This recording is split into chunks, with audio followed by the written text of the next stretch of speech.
From Free Presbyterian Mission, Philippines, we present Let the Bible Speak.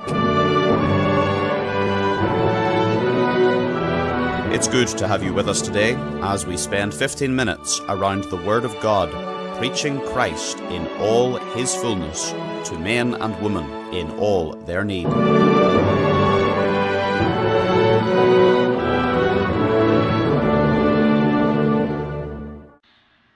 Blessed morning sa ating mga tagapakinig. Pastor Dennis Kabingi po ang inyong lingkod. I'm so happy to be with you this morning. Today is a very special Sunday for us. Well, every Lord's Day is special. Ngunit ang ating tema for this Lord's Day is the Resurrection Sunday because we as Christians remember and rejoice in the glorious truth that Jesus Christ is risen from the dead. So ang ating pong pag-aaralan ay yung nakasulat sa Luke chapter 24 verses 1 through 8. Now let me read to you from the King James Bible. Now upon the first day of the week, very early in the morning, they came unto the sepulchre, bringing the spices which they had prepared, and certain others with them.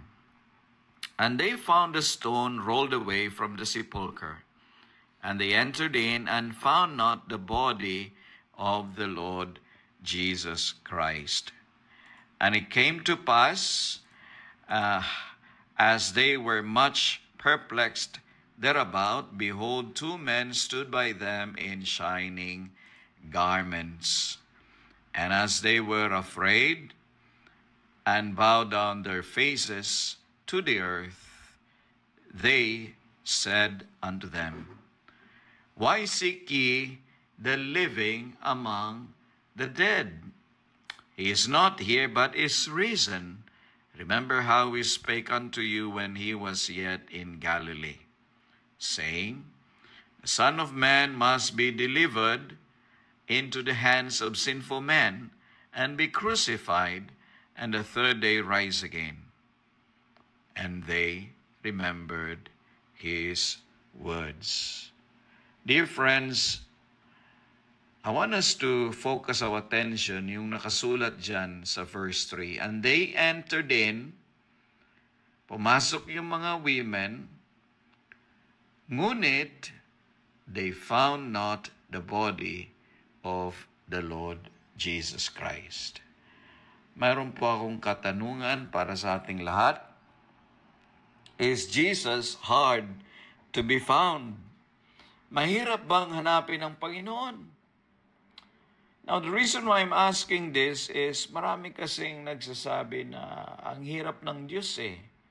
You know, ang hirap siyang makita, ang hirap siyang, makasama. Ang hirap siyang makapiling.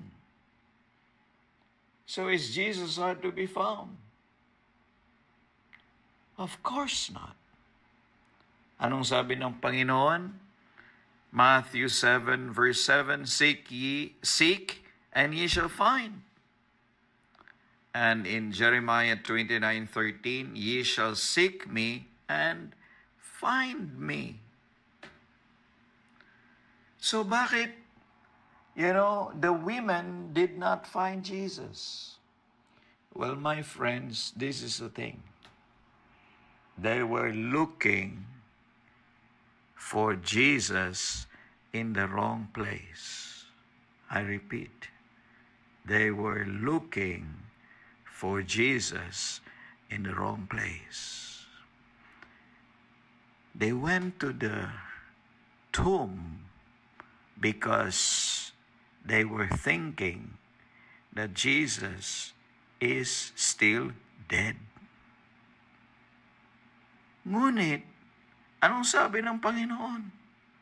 Right? On the third day, He will rise up. Yan ang sabi ng Panginoon. So, the reason why they couldn't find Jesus it's not because Jesus is hard to be found, but because they were not paying attention to what Jesus said. Yan, mga kapatid, yan ang mali. And alam niyo, marami sa atin make the same mistake. We are looking for Jesus in the wrong places. We are looking for Jesus in dead religions. Hinahanap-hanap natin siya sa mga rituals. Hinahanap-hanap natin siya sa mga feelings. You know, when you feel good, you feel like, oh, Jesus is so close to me. But when you feel miserable, when you are struggling, you feel like Jesus is so far from me. Hinahanap-hanap natin ang Panginoong Jesucristo sa culture. Kahit ngayon, may cultural Christianity. Kung ano yung, pinagmulatan, kinagisnan. Some search for Jesus in their own terms. I want a Jesus who doesn't confront me, who lets me stay the same. How about you, tagapakinig? Where are you looking for Jesus? Now, moving forward, pag-aralan naman natin yung sinabi ng mga anghel sa kanila. Why seek ye the living among the dead? Yan yung tanong. That's in verse 5. Why seek ye the living among the dead? Now, friends, this is embarrassing, really. Pag hindi tayo nakinig sa ating Panginoon, we look stupid. We look stupid. Ganyan po ang nangyayari sa atin. At hindi ho ba, how many times nangyari na yan sa buhay natin? Well, angels were gracious, gentle in the rebuke, but they were very clear. These women, they came to the tomb with a purpose. Niisip nila that Jesus Christ is still dead, and so they want to anoint his body. But Christ was no longer there. So, let us learn from their mistakes. Don't seek Christ among dead hopes, dead forms, and dead tradition. If you want to find Christ, madali lang. Seek Christ in His Word. So, anong sabi ng anghel dito sa verse 6? He is not here, but is risen. Remember how he spake unto you when he was yet in Galilee, saying, the Son of Man must be delivered into the hands of sinful men and be crucified, and the third day rise again. So yan yung dapat nilang gawin. Remember how he spake unto you. You want to find Christ? It's so easy to find Christ because Jesus is not hard to be found. Hindi siya katulad ng mga celebrities natin ngayon na, maaarte, nagtatago, mata pobre. No. Look for Christ in the scriptures. Magbasa ka ng Biblia. Magbasa ka ng Biblia with a prayer. Lord, speak to me, Lord. Lord, open my eyes that I may behold wondrous things out of thy law. And you're going to see Christ. You're going to find Christ in His Word. Pangalawa, look for Christ in faithful preaching. Ang daming preaching kahit saan. Kahit saan. Sa internet, napakarami. Pero hindi po lahat faithful. May mga preaching na motivational. Puro lang motivational. Well, we all need motivation, but the scriptures is more than that. We get motivated, through His promises. When we obey Him, we get encouraged. Good preaching is faithful study of the Word of God.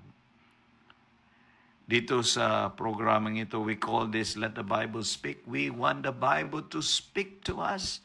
Hindi yung tayo magbibigay ng meaning sa salita ng Diyos. Mali po yan. Pag-aralan natin salita ng Diyos, anong sinabi ng salita ng Diyos, yun sundin po natin. Thirdly, look for Christ in your life. Look for Christ to work in your life. Look for Christ to lead your life.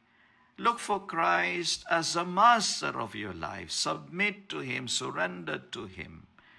This is a common complaint ng ating Panginoon.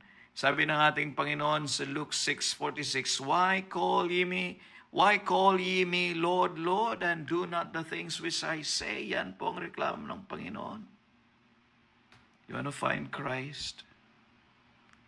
Sumunod ka sa Kanya, you will find Him. Hindi po mahirap hanapin ang Panginoon. Let's learn from the mistake of these women. Well, they were godly women. They were, faithful women. And I don't want to say they were bad people. But sometimes, even the good ones made mistake when they look for Jesus in the wrong place. I'm sure you don't want to make that mistake. So, this Resurrection Sunday, ano po yung ating encouragement sa inyo? Let's seek Christ from our hearts, and as He promised, we shall find Him. He is not among the dead. He is risen, and let's rejoice to that fact that Jesus is no more dead. And so, if you trust Him, you shall have eternal life. Amen. Amen. You have been listening to Let the Bible Speak. Our speaker today was Pastor Dennis Kabingi. We invite you to attend services each Sunday at 10 a.m. at Bethany Reformed Church on Vista Alegre, Bacolod. If you would like some free Christian literature or spiritual help, please write to Let the Bible Speak, P.O. Box 676, Bacolod City, Philippines 6100. That is, Let the Bible Speak, P.O. Box 676, Bacolod City, Philippines 6100. Also, please look for our Facebook page, Free Presbyterian Mission, Philippines. We trust that the Word of God has been a blessing to you today, and we invite you to tune in again next week, as once again we let the Bible speak.